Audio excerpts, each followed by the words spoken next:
95% مردم نمیدونن این چیه.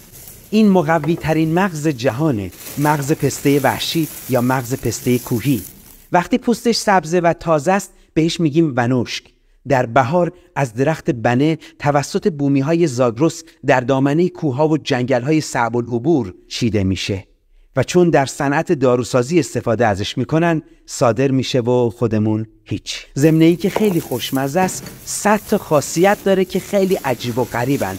10 تاشو براتون میگم، باقیشو در کپشن بخونید. نه پیشگیری ها، درمان کمخونی، درمان نرمی استخوان، درمان سردمزاجی، پاکسازی کبد، کاهش کلسترول بد خون و یک منبع انرژی فوق‌العاده. ما در فابریکا تو فصل بهار این پوست سفتش رو توسط دستگاه‌ها جدا می‌کنیم و به شکلی که می‌بینید در معجون شاهو ازش استفاده می‌کنیم. محققا میگن خاصیتش 50 برابر پسته‌های معمولیه.